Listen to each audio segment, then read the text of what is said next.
Imaginez, vous êtes né en 1870, vous êtes allemand, 20 ans plus tard, sans avoir bougé de chez vous, vous devenez français.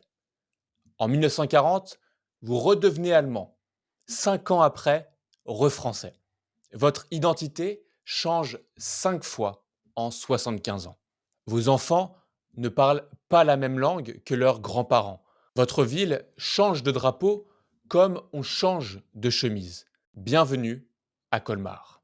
Cette ville alsacienne qui ressemble plus à un village bavarois qu'à une ville française. Colmar a une histoire absolument fascinante. Une histoire de frontières, de guerres, d'identité déchirée et de résilience extraordinaire.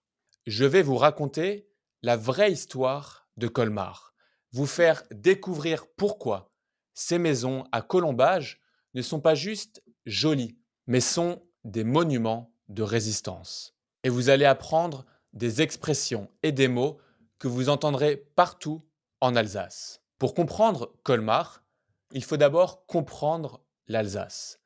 Et pour comprendre l'Alsace, il faut remonter en 1648, au traité de Westphalie. En 1648, après une guerre terrible qui a duré 30 ans, oui, 30 ans, la France et le Saint-Empire romain germanique signent le traité de Westphalie. Et dans ce traité, l'Alsace est rattachée à la France. Mais il y a un problème. Les Alsaciens ne parlent pas français. Ils parlent alsacien, qui est un dialecte germanique proche de l'allemand. Un dialecte, c'est une variante régionale d'une langue.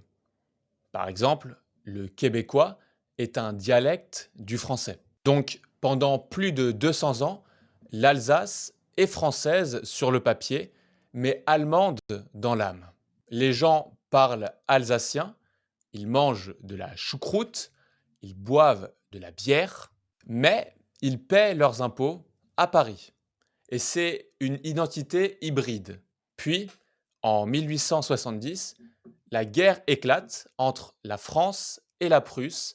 C'est une guerre rapide, brutale, qui est humiliante pour la France. La France perd et dans le traité de Francfort, en 1871, la France doit céder l'Alsace et une partie de la Lorraine à l'Allemagne.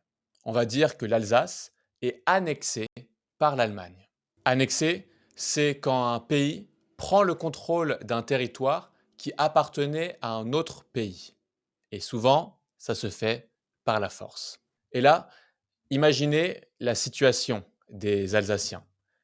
Ils doivent choisir rester en Alsace et devenir allemands ou partir en France et tout abandonner. Leur maison, leur commerce, leur vie. 50 000 personnes partent, 50 000, ils vont tout quitter. Ceux qui restent doivent apprendre l'allemand. Les panneaux changent de langue, l'administration devient allemande, les enfants vont à l'école allemande. C'est une situation qui déchire le cœur, qui brise les familles. En 1918, après 4 ans de guerre, après la Première Guerre mondiale, l'Allemagne perd. L'Alsace redevient française. Et imaginez un peu la scène. Les soldats français arrivent à Colmar, les gens sortent dans les rues, ils pleurent de joie, ils accrochent des drapeaux français partout dans la rue. On pense que c'est fini, que l'Alsace est française pour toujours. Mais 22 ans plus tard, 1940, l'Allemagne nazie envahit la France. En quelques semaines, la France s'effondre et l'Alsace annexée. Encore. Mais cette fois, c'est différent. Cette fois, c'est brutal. Les nazis veulent germaniser l'Alsace. Ils interdisent le français. Ils changent les noms de famille français en noms allemands. Ils enrôlent les jeunes Alsaciens de force dans l'armée allemande et ces Alsaciens, on les appelle les malgré nous. C'est comme ça qu'on appelle les jeunes hommes alsaciens qui ont dû combattre dans l'armée allemande malgré eux, contre leur volonté. Ces malgré nous ont vécu un drame, combattre pour un pays qu'ils détestent contre un pays qu'ils aiment. En 1945, l'Alsace est libérée, elle redevient française, cette fois définitivement, et après tout ça, qu'est-ce que ça donne? Eh bien, une identité alsacienne qui est unique au monde. Et les Alsaciens sont français, ça oui, mais ils sont aussi profondément alsaciens. Ils parlent toujours le dialecte alsacien à la maison, ils mangent de la choucroute et du Kugelhopf, et leur ville ressemble à des villages bavarois. Et ils sont fiers de cette identité hybride. Maintenant, parlons de ce qui fait le charme visuel de Colmar, les maisons à colombage. Mais avant ça, si vous voulez vraiment comprendre l'Alsace et pouvoir parler avec les locaux, j'ai créé un guide gratuit avec 10 expressions alsaciennes authentiques expliquées en contexte avec l'audio. Le guide va vous aider à enrichir votre vocabulaire et mieux comprendre les Français quand vous voyagez. Le lien est dans la description, juste en dessous de la vidéo. Téléchargez-le gratuitement. Et maintenant, reparlons d'architecture.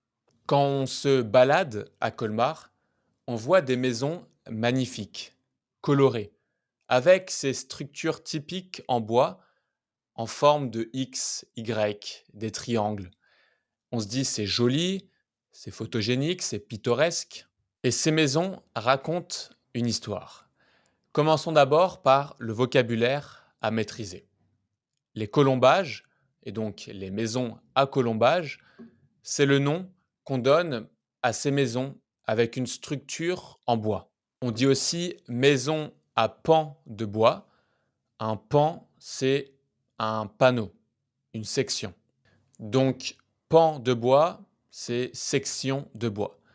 Et pourquoi ces maisons existent? Eh bien, au Moyen Âge, les bâtisseurs alsaciens ont un problème. Ils n'ont pas de pierre. L'Alsace n'a pas de carrière de pierre comme la Bourgogne ou la Provence. Mais ils ont quelque chose d'autre, des forêts. Et des forêts immenses, pleines de chênes, de hêtres, de sapins.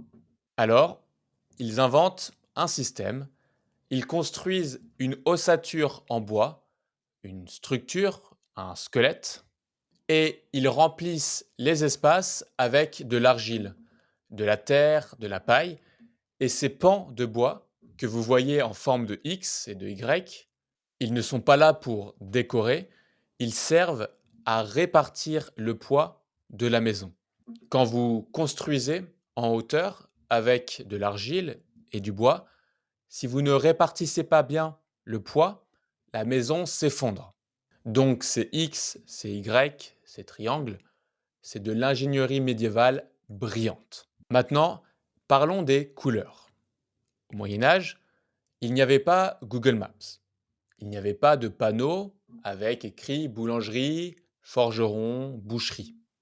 Alors, comment savoir où aller? Eh bien, grâce aux couleurs des façades. Chaque couleur indiquait un métier. Le bleu pour les métiers du bois comme charpentier, menuisier. Le vert pour les métiers du cuir et du tissu comme cordonnier ou tisserand. Le rouge pour les métiers du fer comme le forgeron. Et le jaune pour les métiers du pain comme le boulanger. C'était un système de signalisation sociale avant les panneaux. Vous cherchez un boulanger, par exemple, cherchez une maison jaune. Vous avez besoin d'un forgeron, cherchez une maison rouge. C'est simple et efficace. Maintenant, je vais vous raconter quelque chose de fascinant. Vous voyez comment les étages supérieurs dépassent, comment ils sont plus larges que le rez-de-chaussée. Ce n'est pas juste architectural, c'est une astuce fiscale. Au Moyen Âge, les taxes foncières étaient calculées sur la surface au sol, pas sur la surface totale de la maison. Donc, si votre rez-de-chaussée fait 50 mètres carrés, vous payez des taxes sur 50 mètres carrés. Mais si votre premier étage fait 70 mètres carrés, grâce à l'encorbellement, vous ne payez pas plus. Et ça, c'est de l'optimisation fiscale à l'époque médiévale. Et les riches propriétaires du XVIIe siècle ajoutaient aussi des oriels. Ce sont ces petites avancées sur les façades comme des balcons fermés. Le principe est le même, ça agrandit la maison sans augmenter les taxes. C'est malin, non? Mais j'ai une mauvaise nouvelle à vous annoncer. Ces maisons magnifiques qui ont survécu à des guerres, à des occupations, à des changements de pays, elles sont en danger. Depuis les années 1970, environ 300 maisons à colombage sont détruites chaque année en Alsace. Pourquoi? Parce qu'elles sont jugées trop sombres, trop petites, trop chères à rénover ou à entretenir. Et aujourd'hui, il ne reste que 15% des maisons à colombage original. 15%. Donc sur 100 maisons qui existaient en 1900, il n'en reste que 15. Maintenant, on va se balader dans un des quartiers les plus photogéniques de Colmar, un quartier qui s'appelle la Petite Venise. Pourquoi ce nom? Eh bien parce qu'il est traversé par des canaux qui sont pittoresques.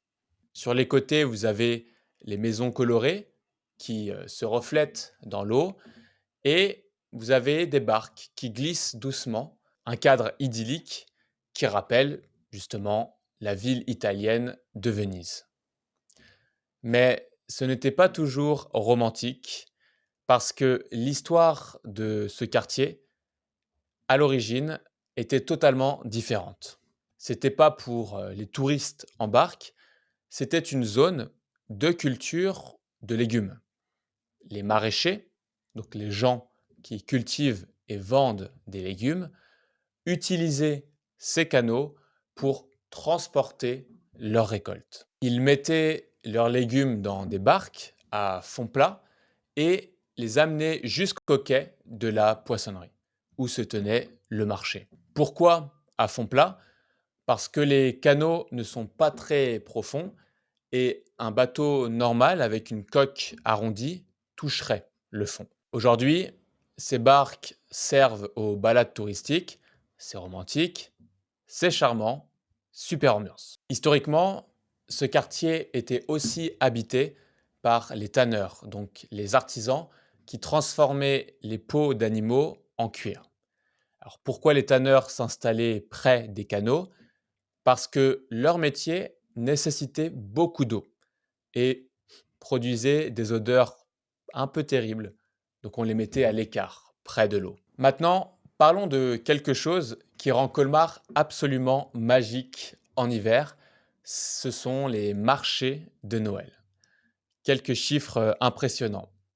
À Colmar, ce ne sont pas un ni deux, mais 6 marchés de Noël différents qui s'installent chaque année, du 26 novembre au 29 décembre.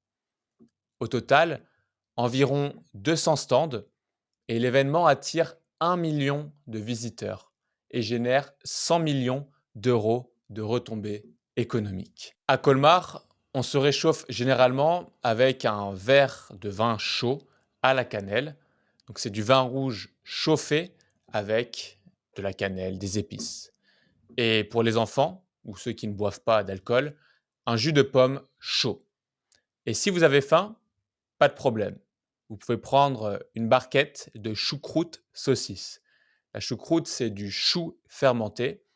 Ça peut paraître bizarre, mais c'est très très bon. C'est délicieux. Surtout avec une saucisse fumée, du lard et des pommes de terre. Ou alors, vous pouvez prendre une tarte flambée qu'on appelle la flammekuche. Une pâte très fine avec de la crème fraîche, des oignons, des lardons. Elle est cuite au feu de bois, c'est croustillant, c'est parfait. J'en salive, rien qu'en parlant. Il faut aussi goûter les spätzle, donc ce sont des pâtes alsaciennes, un peu comme les gnocchis, mais un peu plus irrégulières. Vous avez donc le Kugelhopf, c'est un gâteau brioché avec des raisins secs et des amandes, et le Beraweka. c'est le gâteau de Noël alsacien qui est fait avec des fruits secs. Et pour la petite anecdote, les restaurants traditionnels en Alsace, on appelle ça des Winstub.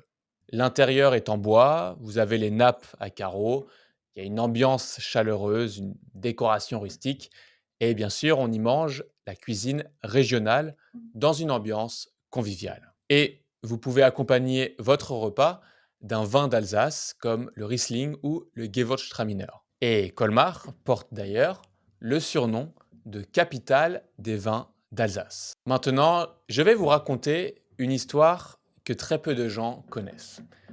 Une histoire qui relie cette petite ville alsacienne à New York. On est en 1886 à New York. Des milliers de personnes sont massées dans le port.